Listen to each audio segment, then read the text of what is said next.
बिस्मिल्लाहिर्रहमानिर्रहीम। कुरान पाक का 24वां पारा 3 सूरतों पर मुश्तमिल है। सूरह ज़ुमर की 44 आयात और 5 रुकू हैं। सूरह मोमिन की 85 आयात और 9 रुकू हैं। सूरह हामीम सजदा इसकी 46 आयात और 5.25 रुकू हैं। इस तरह इस पारे में 175 आयात और 19 रुकू हैं। इसमें हिदायत, गुमराही और इसे अपनाने वाले अफराद के मुताल्लिक तफसीली बयान मौजूद है। हिदायत वाले फ़ायदे के अंदर हैं, जबकि बेहिदायत लोग वो गुमराही और वबाल समेट रहे हैं। बेहिदायत लोगों को तमाम दुनिया की दौलत भी अगर हाथ लग जाए तो क़यामत में इन्हें किसी किस्म का कोई फ़ायदा नहीं होगा। ये बताया गया कि कुफ़ार मक्का, तुम लोग असफ़ार तिजारत के अंदर बहुत फ़ायदा सोचते हो, मुख्तलिफ़ ममालिक के तुमने सफ़र किए हैं, लेकिन अंजाम फिर भी तुम्हारा ख़राब है। तो तुम अपने हकीकी अंजाम की तरफ क्यों नहीं देखते हो, सिर्फ दौलत समेटने की तरफ हो। अपने हकीकी अंजाम के ऊपर भी नज़र करो। बेहिदायत लोगों के लिए आखिरत में किसी किस्म की कोई सिफारिश नहीं चलेगी। हिदायत के लिए अल्लाह पाक ने कुरान उतारा और इस कुरान को अल्लाह पाक ने हिदायत का और शिफा का सरचश्मा बना दिया।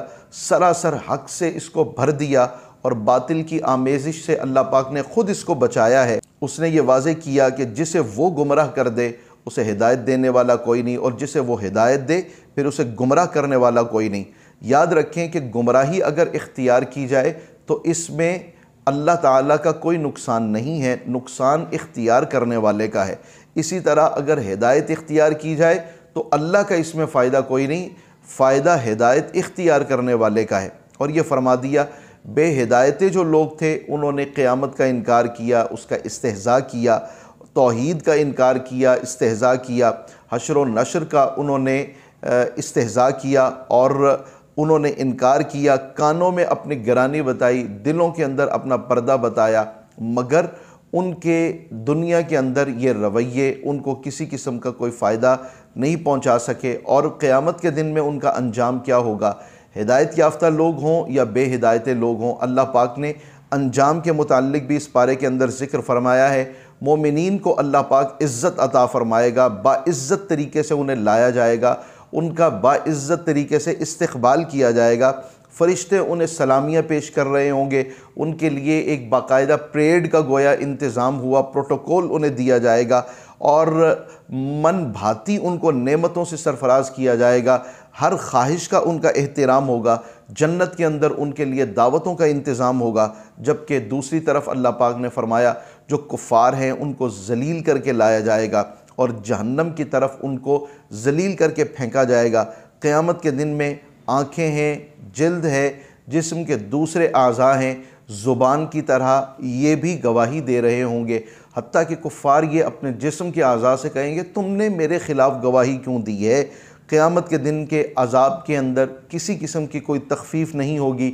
गर्दनों के अंदर माज़अल्लाह तोक़ डाल दिए जाएंगे, घसीटा जा रहा होगा, खौलता हुआ पानी दिया जाएगा।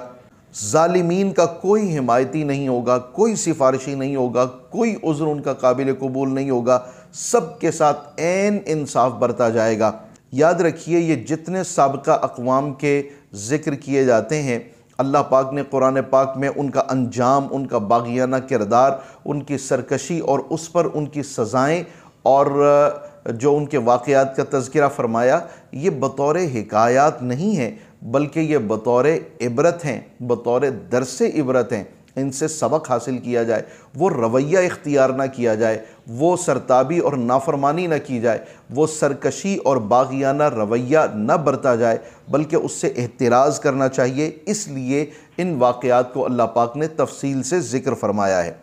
इसके अलावा जो अहकामात यहाँ मिलते हैं उनमें अल्लाह पाक ने ऐसे अफराद जो अपने गुनाहों की स्याहियों की वजह से मायूसी के रास्ते पर चल पड़े हों, उन लोगों को ये कहा गया है कि मायूस नहीं होना।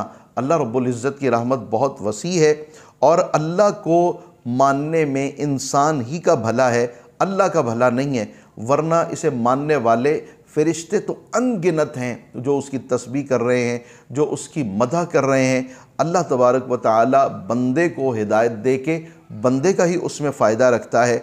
भरोसा उस पर किया जाए, तकिया उस पर किया जाए, एतमाद उसी की ज़ात के ऊपर हो, रब की तरफ तौबा करते हुए اور آنسو بہاتے اطاعت کرتے اس کی طرف رجوع کیا جائے، کتاب اللہ کے احکامات جو اللہ نے نازل کیے ہیں ان احکامات کی پیروی کی جائے، خلوص دل سے اللہ تعالیٰ کی عبادت کی جائے، اور قیامت جو ہولناک دن ہے اس کی آفت سے لوگوں کو ڈرایا جائے۔ اگر ہمیں خود یہ ہدایت نصیب ہو گئی تو یہ ہدایت کا پیغام آگے بھی لوگوں تک پہنچایا جائے، گناہوں سے توبہ کی جائے، بطور شکرانہ اللہ تعالیٰ کی تسبیح بیان کی جائے، اس کا ذکر عالی اختیار کیا جائے، اور یہ خوش بختی ہے کہ ہماری زبانیں بھی اللہ پاک کا ذکر کریں، اور پھر اگر اس راستے کے اندر تکالیف آ جائیں تو اس پر صبر کیا جائے۔ یہ چند تعلیمات اور احکامات تھے جو 24ویں پارے کے حوالے سے آپ کے سامنے ذکر کیے گئے ہیں۔